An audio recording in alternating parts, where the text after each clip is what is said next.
여기 남성분께서 70평짜리 땅을 23억을 주고 매입을 했습니다.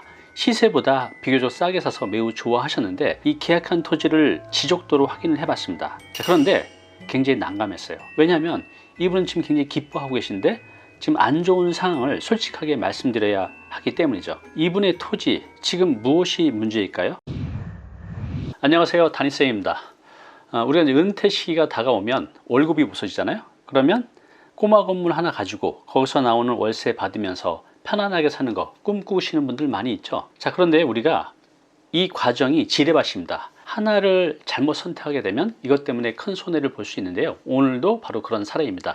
이분은요, 강동구 아파트에 20년 넘게 거주를 했다고 합니다. 그래서 강동구가 본인한테도 익숙하고 해서 은퇴 시기에 아파트를 팔고 강동구에 있는 40년 넘는 오래된 단독주택을 매입했습니다. 대지 크기는 약 70평 정도 됐습니다. 바로 이 땅입니다. 이 빨간색 빗금 친 땅이 이분이 매입하신 땅인데, 이분은 오래된 단독주택을 철거하고 다세대 주택으로 신축하는 것이 목적이었습니다. 그렇게 해서 한 세대는 본인 가족이 거주를 하고요, 나머지는 민간건설 주택임대사업자를 내서 세금 혜택도 보고 또 여기서 나오는 임대 수익으로 생활비도 마련하고자 했습니다. 이 신축할 부지, 어찌 보면 인생 이막에 가장 큰 결정이 될 수가 있잖아요. 그래서 이런 부지를 구하러 거의 1년 정도를 찾아다녔다고 해요. 그러다가 급매로 나온 물건을 비교적 시세보다 저렴하게 매입을 했는데, 그때 주변의 시세가 한 3,500이 거의 다 넘었다고 해요. 그런데 이 땅은 보시는 것처럼 평당 3,300만 원에 나와서 계약을 했다고 합니다.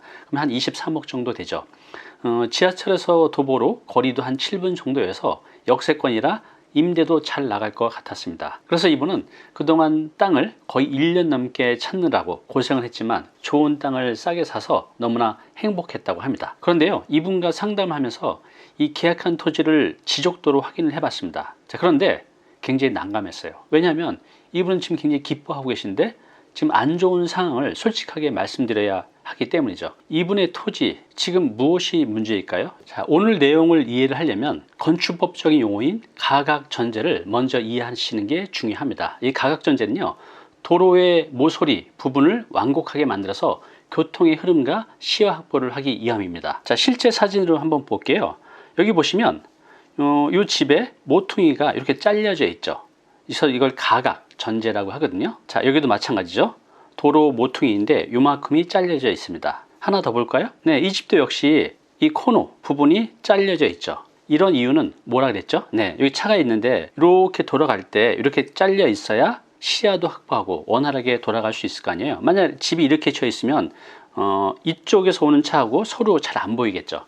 그래서 이런 가각전제를 하는 것입니다. 네, 가각전제, 이 표로 모든 것이 나옵니다. 조금 어렵죠? 복잡하고 유심히 한번 보면 대략 알 수가 있는데요, 두 가지를 보는 겁니다. 도로의 교차각이 몇 도인가, 도로의 너비가 각각 몇 미터인가에 따라서 얼마큼 잘리는지가 확정이 됩니다. 즉, 여기 보신 것처럼 도로의 교차각이 120도 이상이면요, 해당이 안 됩니다. 그리고 교차되는 도로의 너비가 8m 이상일 때도 해당이 안 돼요. 즉, 도로의 폭이 8m 이하, 또 도로의 교차각이 120도 미만일 때 가각전제를 받게 됩니다. 그러면 실제 도면을 보면서 가각전제가 어떻게 이루어지는지 한번 시뮬레이션을 해볼게요. 일단 여기 먼저 보겠습니다. 여기 코너 땅이 있습니다. 여기도 도로, 여기도 도로예요.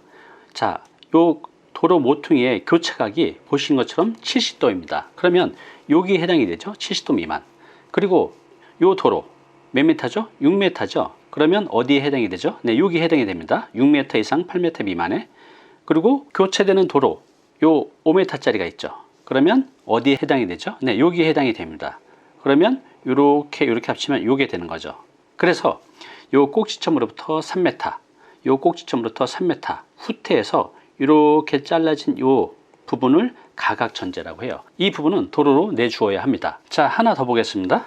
요 아래 보시면 요 코너, 자, 도로의 교차각이 좀 넓죠. 110도입니다. 그리고 이쪽 도로는 폭이 7m, 이쪽은 6m예요. 자, 그러면 일단 110도이니까 여기에 해당이 됩니다. 그럼 여기 중에 하나이겠죠. 자, 그 다음에 이쪽 도로가 7m이니까 어디에 해당이 되죠? 네, 여기에 해당이 됩니다. 6m 이상 8m 미만. 자, 여기. 그리고 교차되는 도로, 요 6m짜리가 있죠. 여기는 어디에 해당이 되죠? 네, 여기에 해당이 됩니다. 6m 이상 8m 미만. 그래서 이렇게 하면 요 3m가 바로 가각 전제되는 길이입니다. 그럼 요 꼭지점으로부터 3m, 또 여기서부터 3m.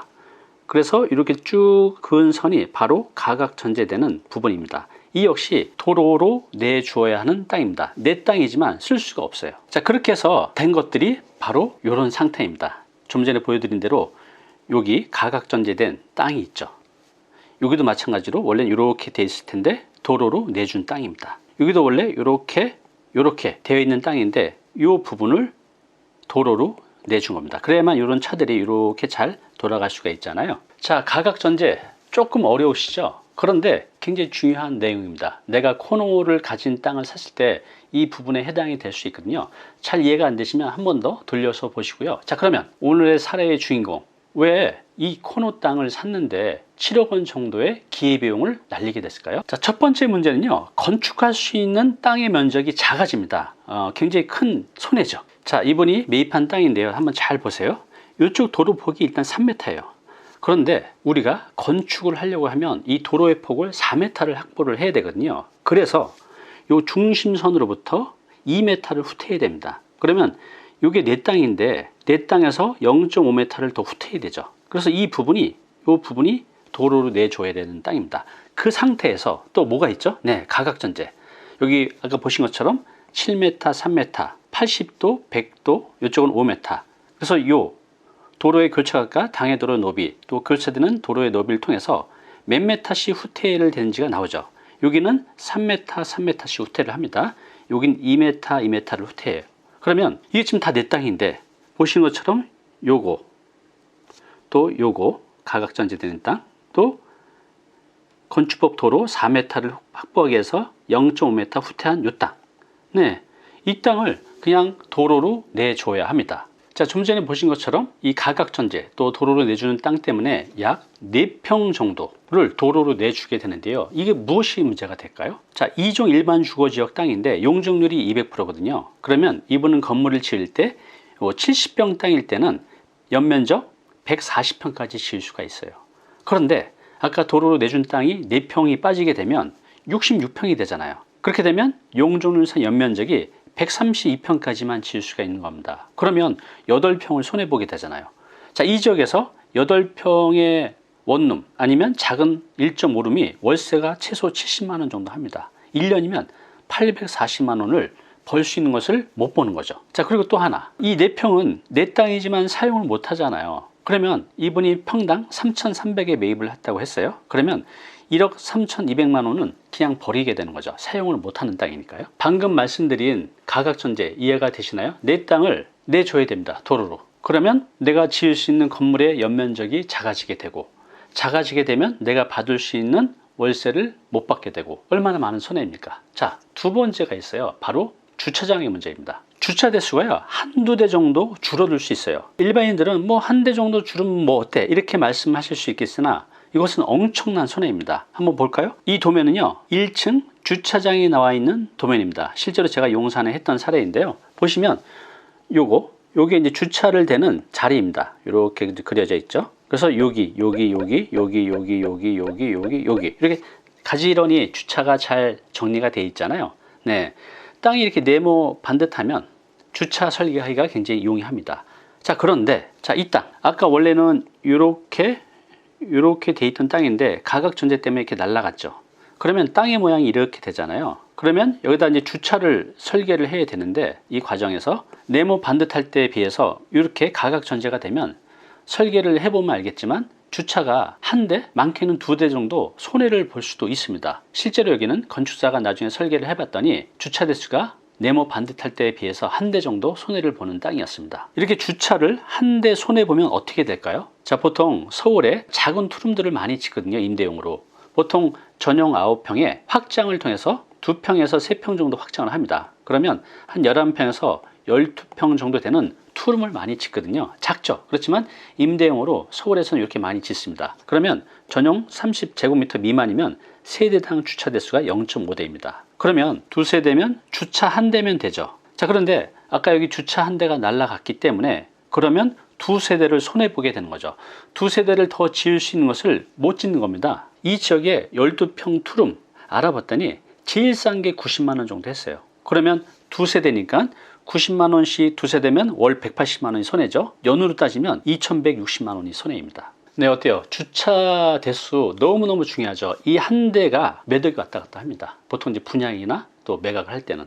그래서 주차를 얼마나 잘 설계할 수 있냐가 중요한데, 네모 반듯한 땅은 그럭저럭 설계가 나오는데 이렇게 가각전제를 통해서 부정형이 되면 설계가 좀 안 나오게 되죠. 자, 세 번째는요, 내부의 평면 설계가 매우 불리해집니다. 지금 보시는 이 도면은요, 실제로 제가 용산에 했던 도면인데 네모 반듯하죠. 그래서 여기 지금 한 세대가 있고요, 또 여기 한 세대가 있고, 또 여기 한 세대가 있죠. 이렇게 한 층에 세 개 세대가 아주 잘 나와져 있습니다.